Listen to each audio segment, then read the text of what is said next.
মনে হচ্ছে আমি শহীদ হয়ে যাই।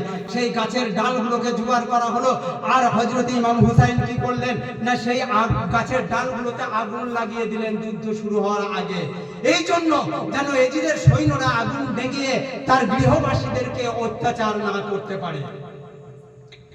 এরপরে তার সেই আগুন জ্বালাগুলো যুদ্ধ সমাপ্তি হওয়ার আগে নিভিয়ে গেল, তার তাঁবুগুলো থেকে গেল। এইবার যুদ্ধ সমাপ্ত হওয়ার পরে এজিদের সৈন্য এসে বলছে, হে জয়নাব, তাঁবু থেকে বেরিয়ে এসো।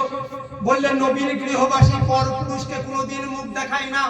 বললে, তাহলে এক কাজ করো, এদের তাঁবুতে আগুন লাগিয়ে দাও। তাঁবুতে আগুন লাগিয়ে দেওয়া হলো। যখন তাঁবুগুলো দাউ দাউ করে পুড়ছে, তখন নবীর গৃহবাসীগণ কি করলেন, সেই আগুনের উপর দিয়ে ছুটে ছুটে তারা হেঁটে হেঁটে গিয়েছিলেন, তারা সেই আগুনের উপর দিয়ে পেরিয়ে গিয়েছিলেন। তার জন্য আজকে ব্রাহ্মণখণ্ডবাসী, আজ দান্নপাড়া, বাসাপাড়া, সমস্ত এলাকাবাসী সেই দিনটাকে স্মরণ করার জন্য আজকে আগুনের উপর হেঁটে আমরা সেই জিনিসটাকে দেখানোর চেষ্টা করছি যে তারা কত কষ্ট পেয়েছিলেন। আমাদেরও পাপ নিয়ে যায়, যাক আমরাও তাদের কষ্ট খানিকটা অনুভব করব। কিছু খবিশ মাওলানা বলবে, আরে কারবালায় ঘটে গিয়েছে, আজ আবার করার দরকার কি? মা হাজেরা একবার সাফা মারোয়ায় ছুটেছিলেন, একবার মারোয়াতে ছুটেছিলেন, দুটো পাহাড়। হজ করতে যে ৩,০০০ বছর পরেও এখনো হাজিরা সাফা মারোয়াতে ছুটাছুটি করার দরকারটা কি? কখন হাজিরা ছুটেছিল, আমি এখন কেন ছুটবো? বলে, ধর্ম অন্য কিছু নয়, ধর্ম নবীদের কর্মটাকে অনুসরণের নাম ধর্ম, ধর্ম ওলিদের কর্মটাকে অনুসরণের নাম হচ্ছে ধর্ম। সেদিন আমাদের নবীর গৃহবাসীগণ তারা ছুটাছুটি করেছিলেন বলে আজকে নবীর বন্ধুরা, নবীর অনুসারীরা আজকে আগুনের মধ্যে ছুটাছুটি করেন। যারা সত্যিকারের আল্লাহ ওয়ালা হবে, যারা ইমাম হুসাইন রাদিয়াল্লাহু তাআলা আনহু দলের হবেন, তারা সেই দিনটাকে নিশ্চয়ই তারা দিতে শুরু করলেন যে, হে জিদের সৈন্যগণ, তোমরা কি আমাকে দেখো নাই? নবীর কোলে আমাকে কি ঘুরতে দেখো নাই? তোমরা কি দেখো নাই যে স্বয়ং জিব্রাইল আমার জন্য জান্নাত থেকে আপেল নিয়ে আসতেন যাতে আমি খুশি হই? এই দৃশ্য কি তোমরা দেখো নাই? আমার নবী কি আমার সর্ব অঙ্গে চুমু খান নাই? বলে, হ্যাঁ নিশ্চয়ই খেয়েছেন। বললে, তোমরা সেই নবীর উম্মত হয়ে তার নাতিকে শহীদ করতে এসেছো, তোমরা কেমন মুসলমান? একটা দামি কথা সেদিন আমার ইমাম হুসাইন বলে গিয়েছিলেন। 22,000 এজিদের দলের মধ্যে 8,000 মাওলানা ছিল, কয়েক হাজার মুফতি ছিল, কয়েক হাজার কুরআনের হাফেজ ছিল। বর্তমানে যেরকম আমাদের আশেপাশে মসজিদ মাদ্রাসায় হাফেজ কারি মাওলানা থাকে, তাদের থেকে অনেক বড় হাফেজ মাওলানা কারি ছিল তারা। 22,000 লোককে লক্ষ্য করে ইমাম হুসাইন বলেছিলেন, তোমাদের মধ্যে কি একটাও মুসলমান নাই? তোমাদের মধ্যে কি একটাও নবীর উম্মত নাই? বুঝা গেল, নামাজ পড়লে, কুরআন পড়লে, রোজা রাখলে, দাড়ি রাখলে, জুব্বা পড়লে আর কলমা পড়লেই মুসলমান হওয়া যায় না। কুরআন বলছে, তোমরা যদি প্রকৃতপক্ষে মুসলমান হতে চাও, আহাব্বাল্লাহ লিমা ইয়াকযুবুম মিনান নিয়ামাতিন ওয়া ইহিব্বুনি লিহুব্বিল্লাহ আহাব্বা আহলে বাইত লিহুব্বি। তোমরা যদি সত্যিকারের মুসলমান হতে চাও, আল্লাহকে ভালোবাসো।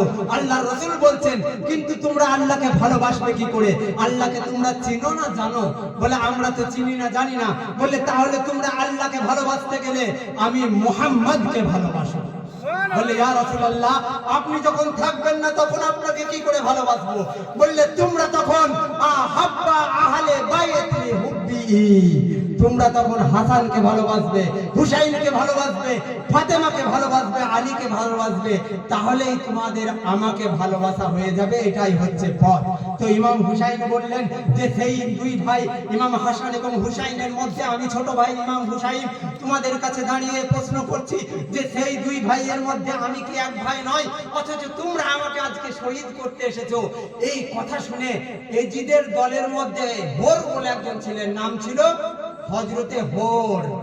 হযরতে হোর রাদিয়াল্লাহু তাআলা আনহুর মধ্যে ভাবান্তর সৃষ্টি হয়ে গেল। তিনি বুঝতে পারলেন, সত্যি তো এজিদের দলে থেকে জয়লাভ করার থেকে হুসাইনের দলে গিয়ে মৃত্যুবরণ করা অনেক বেশি সফলতা, অনেক বেশি আখিরাতে লাভ হবে। তিনি কি করলেন, ঘোড়ার মধ্যে একটা চাবুক মারলেন আর নিজের কিছু দলের লোককে বললেন, হে আমার দলের সৈন্যরা, আমি চললাম হুসাইনের দলে, আমার সঙ্গে যারা যারা আসবে চলে এসো। হযরতে হোর ঘোড়াকে ছুটিয়ে ইমাম হুসাইনের দলে চলে এলেন। তার দেখা দেখি আরো 71 জন চলে এলেন। মোট হলো 72 জন। 72 জন আর 23 জন, মোট হলো 95 জন। এই 95 জনের মধ্যে 93 জন কারবালার মহাপ্রান্তরে শহীদ হয়েছিলেন। প্রথম শহীদ হয়েছিলেন হযরতে হুর রাদিয়াল্লাহু তাআলা আনহু। তারপর তার সৈন্যরা একে একে শাহাদাত বরণ করতে লাগলেন। শাহাদাত বরণ করতে করতে হযরতে কাসেম রাদিয়াল্লাহু তাআলা আনহু, হযরতে আলী আকবর, হযরতে আলী আসগর, যার বয়স ছিল মাত্র 6 মাস, তাকে কোলে করে নিয়ে গিয়েছেন ইমাম হুসাইন রাদিয়াল্লাহু তাআলা আনহু। বলে আমরা না হলে বয়স্ক, আমাদেরকে না হলে তুমি পানি দিবে না, এই দুধের শিশু বাচ্চাটাকে কি একটু পানি দিবে না? আচ্ছা, তারা কেমন মুসলমান যে নবীর নাতি তার সন্তান বাচ্চা তাকে পর্যন্ত পানি দিচ্ছে না? এটা কেমন মুসলমান গো? আল্লাহ রাসূল সাল্লাল্লাহু আলাইহি ওয়াসাল্লাম বললেন যে আখিরাতের দিনে একটা ব্যক্তি, এই পৃথিবীতে একটাও তার নেকি নাই, সে আখিরাতে গিয়ে আল্লাহ বিচার করে বলবেন ওকে এখনই জাহান্নামে দিয়ে দাও, ওর একটাও ভালো কাজ নাই। ফেরেশতারা টানতে টানতে নিয়ে যাবে জাহান্নামের দিকে, তাকে জাহান্নামে ফেলবে। এমন সময় একটা কুকুর ছুটতে ছুটতে মুখে আধখানা রুটি নিয়ে ছুটতে ছুটতে এসে জাহান্নামের দরজাতে দাঁড়িয়ে যাবে। আর কুকুরের মুখের ওই রুটিটার কারণে জাহান্নামের অর্ধেক আগুন নিভিয়ে যাবে, অর্ধেক গেট বন্ধ হয়ে যাবে। তো তখন সেই ব্যক্তিটা অবাক হয়ে যাবে। আল্লাহ পাককে ফেরেশতারা জিজ্ঞেস করবে, ওগো আল্লাহ, এই কুকুরের মুখের এই রুটিটার কারণে আজকে জাহান্নামের আগুন এত নিভিয়ে গেল, এর কারণটা কি? বলবে ওই ব্যক্তিটা পৃথিবীর বুকে কোনো ভালো কাজ করে নাই, কিন্তু একদিন বসে বসে রুটি খাচ্ছিল, আর এই কুকুরটা ওর সামনে বসে বসে অভুক্ত অবস্থায় ভুকা ছিল, সে খিদার্ত অবস্থায় ছিল, সে তাকিয়ে তাকিয়ে দেখছিল রুটিটাকে। আর ওই ব্যক্তিটা কি করেছিল? অর্ধেকটা রুটি নিজে ছিঁড়ে নিয়ে অর্ধেকটা খেয়েছিল আর অর্ধেকটা ছুঁড়ে দিয়েছিল ওই কুকুরটার দিকে। আর তার ফলে দেখো আজকে ওই কুকুরটাকে আধখানা রুটি দেওয়ার কারণে আজ জাহান্নামের অর্ধেক আগুন ওর জন্য নিভিয়ে গেল।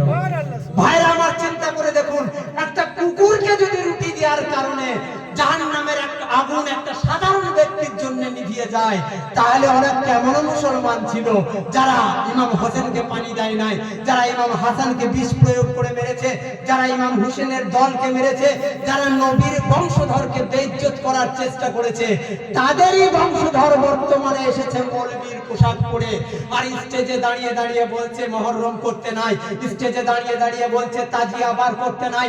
আল্লাহর কসম করে বলছি, খাজা মঈনুদ্দিন চিশতি রহমাতুল্লাহ আলাইহি বলছেন, জানে মান নিসারাম বানায়ে হুসাইন, মানাম গুলাম গুলামানে হুসাইন।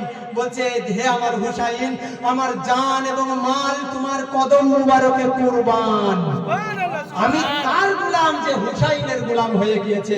আর ভারতবর্ষে এই তাজিয়া প্রথম নিয়ে এসেছেন কারা জানেন? হে মুনাফিক মাওলানারা, কান পেতে শুনে রাখো, এটা তোমাদের মতো কোনো মৌলবি করে নাই, এটা ভারতবর্ষের বুকে প্রথম নিয়ে এসেছিলেন খাজা মঈনুদ্দিন চিশতি। তোমাদের দুপাতা পড়া মৌলবীদেরকে মানবো না হিন্দুস্তানের বাদশা খাজা মঈনুদ্দিন চিশতি রহমাতুল্লাহ আলাইহিকে মানবো? হযরত ইমাম হুসাইন রাদিয়াল্লাহু তাআলা আনহু দুলদুলের পিঠে চড়ে যখন তিনি ঘোড়া ছুটিয়ে ইয়েজিদের পক্ষের কাছে গেলেন, যাওয়ার পরে যুদ্ধ শুরু হয়ে গেল।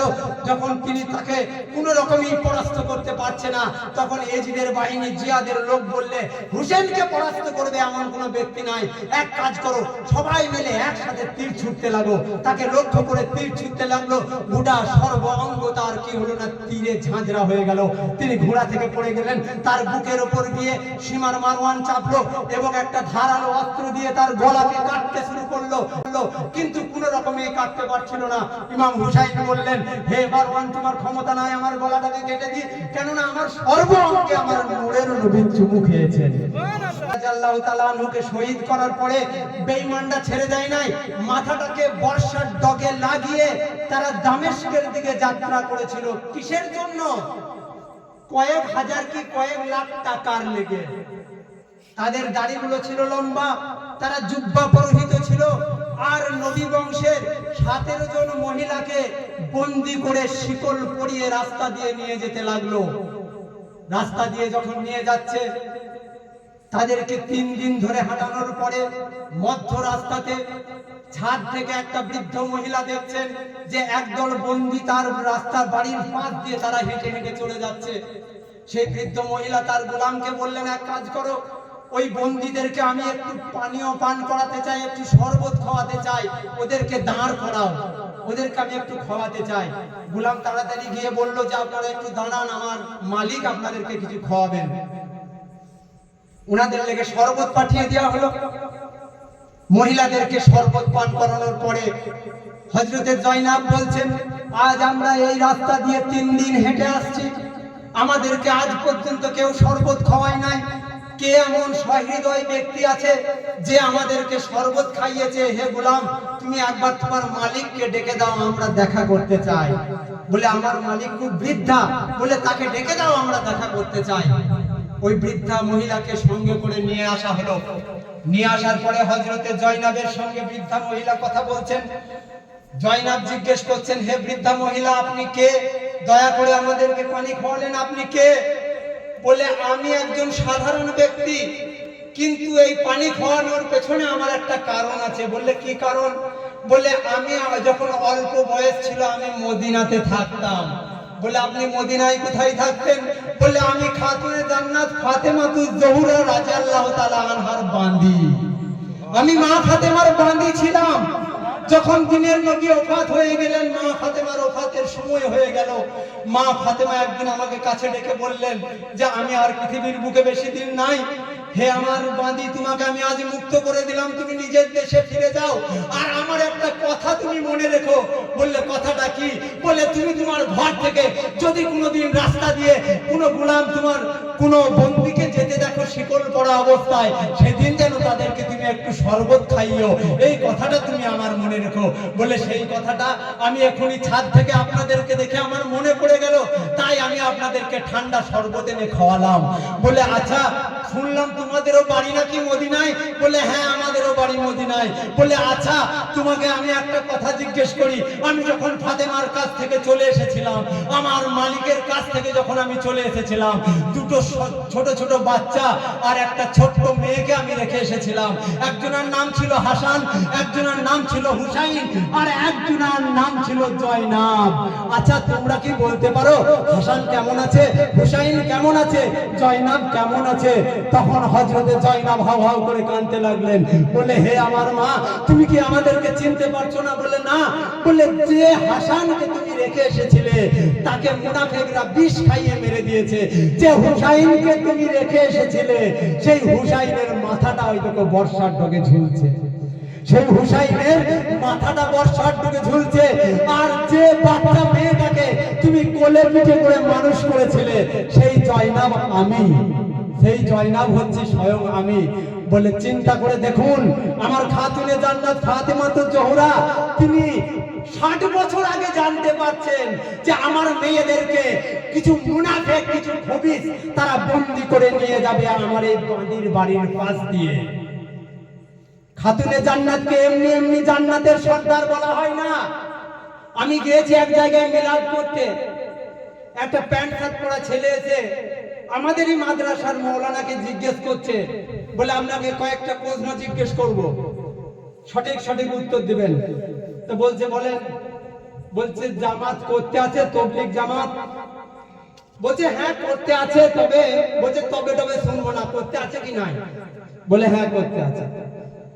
বলে আচ্ছা, মা ফাতেমার হাতে জান্নাতের চাবি, এটা ঠিক না ভুল? বলছে ওটা ভুল। আল্লাহর কসম আমি হাদিস থেকে দেখিয়ে দিব, ফাতেমাতুজ জোহরা জান্নাতের সর্দারনি। ফাতেমা ঢুকবে তবে অন্য কেউ ঢুকতে পাবে জান্নাতের মধ্যে। এই মৌলবীগুলো কথা থেকে পড়ে, আমি আল্লাহ মালিক আল্লাহই জানেন। আপনাদের গ্রামে আমি একটা মিলাদ করে গিয়েছিলাম মুজাফফর ভাইয়ের মামার বাড়িতে। মিলাদটা করার পরে আমাদের মাদ্রাসার মাওলানা আমাকে ডেকে পাঠাইলে, বলছে আপনি যে কথাগুলো বললেন হাদিসে নাই। আটখানা বুখারী শরীফের ছেলে আর মাওলানা বসে গেল আমার সঙ্গে তর্ক করতে। আমি বললাম প্রথম আপনি প্রমাণ করেন যে আপনি মুসলমান, তারপরে আপনার সঙ্গে আমার হবে, তারপরে হাদিস কোরআন দিয়ে আপনার সঙ্গে ফয়সালা হবে। বলছে আমার দাড়ি লম্বা, বলে এজিদেরও অনেক বড় দাড়ি ছিল। বলে আমি নামাজ পড়ি। আমি বললাম মারওয়ানও খুব ভালো নামাজ পড়তো, মারওয়ানকে দেখে মনে হতো এক্ষুনি জান্নাত থেকে নেমে এলো, এত সুন্দর চেহারা ছিল। তুমি যদি হুসেনকে না মানো তুমি যদি আলীকে না মানো, তুমি যদি ফাতেমাকে জান্নাতের চাবি আছে তার হাতে এটা না মানো, তুমি মুসলমানই নও। 100টা হাদিস দেখিয়ে দিব আমি, এবং গোটা পৃথিবীর মানুষকে, প্রতিটা মাওলানাকে আমার চ্যালেঞ্জ দেয়া থাকে। তো হযরতে খাতুনে জান্নাত ফাতেমাতুজ জোহরার বাঁধি তাদেরকে পানি পান করালেন। এইবার তাদেরকে হাঁটতে হাঁটতে নিয়ে যাওয়া হলো এজিদের দরবারে। এজিদের দরবারটা কেমন ছিল জানেন? আচ্ছা, কদিন আগে বাংলাদেশের একটা মৌলভী বলছে হযরত এজিদ রাদিয়াল্লাহু তাআলা আনহু খুব ভালো মানুষ ছিলেন। নাউযুবিল্লাহ। বলে উনি কোরআনের হাফেজ ছিলেন, উনি খুব নামাজ পড়তেন, 5 ওয়াক্ত নামাজে। এই মৌলভী, তোর নামাজকে রেখে দে বাঁ হাতে। কুরআন পাকের মধ্যে একটি সূরা আছে, সূরা মাউন। আল্লাহ বলছেন আরাইতাল্লাযী ইউকাযযিবু বিদ্দিন ফাযালাকাল্লাযী ইয়াদউল ইয়াতীম ওয়ালা ইয়াহুদ্দু ওয়ালা তুআমিল মিসকিন ফাওয়াইলুল লিল মুসাল্লিন। বলছে তোমরা কি দেখেছো দিনকে অস্বীকারী ব্যক্তি? সে ব্যক্তি আর কেউ নয় যে ব্যক্তি এতিমকে গলা ধাক্কা দেয়, এতিমকে খেতে দেয় না, মিসকিনকে যত্ন করে না, মিসকিনকে ভালোবাসে না। সেই ব্যক্তি হচ্ছে ওই ব্যক্তি যে ব্যক্তিটা আল্লাহর দ্বীনকে অস্বীকার করে। হোক সে যত বড় নামাজি, হোক সে যত বড় হাজী, হোক সে যত বড় রোজাদার। ওই ব্যক্তির নামাজ সম্বন্ধে কুরআন বলছে ফাওয়াইলুল লিল মুসাল্লিন। ওই মুসল্লিটা ওয়াইল দুজকে যাবে। কেন যাবে? ও নিজের নামাজকেই চিনতো না, ও নিজের নামাজকেই জানতো না। নামাজ কি এটাকে জানতে গেলে বহুত মেহনত করতে হবে, বহুত মেহনত করে নামাজকে চিনতে হবে। ইমামের পরিবার চলে গেলেন কোথায়? দামেস্কের বুকে এজিদের রাজ দরবারে। এজিদের রাজ দরবারে কে ছিল তখন? এজিদের রাজ দরবারে কিছু খ্রিস্টান বাইরে থেকে এসে তারা এজিদের দরবারে থাকতো। কিছু ইহুদি ছিল, কিছু নাসারা ছিল, কিছু অগ্নি উপাসক তারা ছিল। যখন হযরতে যায়েনব রাদিয়াল্লাহু তাআলা আনহা তিনি ঢুকলেন এজিদের দরবারের মধ্যে, এজিদ সিংহাসন থেকে চিৎকার করে বললেন, আল্লাহ আজ আমাদেরকে বিজয় দান করেছেন। নাউযুবিল্লাহ। খ্রিস্টানরা জিজ্ঞেস করলো, ইহুদিরা জিজ্ঞেস করলো, এই বন্দীগুলোকে এইভাবে বন্দী করে এনেছেন, এরা কারা? এজিদ বলল, এরা এমন এক ব্যক্তি যারা আমার বর্ষতা স্বীকার করে নাই, আমার কথা মানে নাই, তার জন্য আমি হুসাইনকে শহীদ করেছি আর এদেরকে বন্দী করেছি। এই জন্য আমি বন্দী করেছি যে ওর ভাই হুসাইন আমার বর্ষতা স্বীকার করে নাই। আমি আল্লাহর কসম করে বলছি হুসাইনকে আমি শহীদ করতাম না যদি হুসাইন আমার বর্ষতা স্বীকার করত। যেই এই কথা বলেছে হযরতে যায়েনব রাদিয়াল্লাহু তাআলা আনহা তিনি জজবার মধ্যে চলে এসে বললেন, খামোশ এজিদ, আমি হচ্ছি নবী পরিবারের কন্যা, তোর দরবারের একটা কুকুর তোর বসে নাই। তুই যদি এত বড়ই বাদশা হোস তাহলে তোর দরবারে যে প্রদীপটা জ্বলছে, যে লণ্ঠনটা জ্বলছে, একটা দমকা হাওয়া দিয়ে লণ্ঠনটাকে এখনই নিভিয়ে দিবে। যদি তুই সত্যিকারের বাদশা হোস তাহলে বাতাসকে বল যেন সে থেমে যায়। তো এজিদ বলছে, তাই আবার হয় নাকি? বাতাস কখনো থামে নাকি? বললে যদি বাতাসকে না থামাতে পারিস তাহলে তোর রাজত্ব কোথায়, তোর বাদশাহী কোথায়? যখন যায়েনবের কথা বলছেন তখন পাশে একটা ঘোড়া সে খুর নিয়ে মাটির মধ্যে জোরে জোরে আঘাত করছে আর আওয়াজ করছে। হযরতে যায়েনব বলছেন, এজিদ, যদি তোর সত্যিকারের রাজত্ব থাকে তোর দরবারের ঘোড়াটাকে বল সে যেন খুর মারা বন্ধ করে। বলে, তাই আবার আমার কথাই বন্ধ করে নাকি? বললে, তোর রাজত্ব একটা জানোয়ারের উপরে নাই, একটা বাতাসের উপরে নাই, তার নবী পরিবারের উপরে কি করে হয়? তখন দেখছে একটা উট সে তার গলাটাকে নড়াচ্ছে আর গলার ঘন্টাটা ঢং ঢং করে বাজছে। তো তখন এজিদকে যায়েনব বলছেন, হে এজিদ, তোর যদি পশুর উপর রাজত্ব থাকে তোর দরবারের উটটাকে বল সে গলাটাকে নাড়ানো বন্ধ করে দে আর ঘন্টাটা বাজা বন্ধ হয়ে যাক, তাহলে জানবো তুই সত্যিকারের বাদশা। বলে, হে সৈয়দা, সেটা কি সম্ভব নাকি? বলে, তবে দেখ আমার রাজত্ব আর তোর রাজত্ব। এই বলে তিনি কি করলেন না, তিনি বললেন, খামোশ হয়ে যাও। আর সঙ্গে সঙ্গে ঘোড়াটা স্টিল নাও দাঁড়িয়ে গেল। উটটা গলা নাড়ানো বন্ধ করে দিল, বাতাস প্রবাহিত হওয়া বন্ধ করে দিল, এমনকি মানুষ যে নিঃশ্বাসটা বাইরে ফেলেছিল সেটাও আর ভেতরে ঢুকছে না। প্রত্যেকের হার্টবিট, হৃদয়ের কম্পন শুরু হতে লাগলো, অনুভূতি শুনতে পাওয়া গেল। তখন সবাই ভাবছে আমরা এখনই মারা যাব, এখনই মারা যাব। তখন সবাই বলতে লাগলো, হে সৈয়দা আমাদেরকে ক্ষমা করুন, আপনি যে রাজত্বের কথা বললেন এ রাজত্ব আমাদের নাই। বলে এজিদ ভালো করে দেখ, আসলে তুই বন্দি না আমরা বন্দি, সুবহানাল্লাহ সুবহান। তুই বন্দি না আমরা বন্দি। বলে আমরাই বন্দি আপনাদের হাতে। নারায়ে তাকবীর, আল্লাহু আকবার। নারায়ে রিসালাত, ইয়া রাসূলুল্লাহ, নারায়ে হায়দারি, ইয়া আলী, লব্বাইক ইয়া হুসেন, ইয়া হুসেন, লব্বাইক ইয়া হুসেন, ইয়া হুসেন, নারায়ে গোস, ইয়া গোস, নারায়ে খ্বাজা, ইয়া গোস, পীর কি দামন, नहीं छोड़ेंगे, मुर्शिद की दामन, नहीं छोड़ेंगे, हजरत ख्वाजा अबुल हसन चिश्ती की दामन, नहीं छोड़ेंगे। नाराये तकबीर, अल्लाह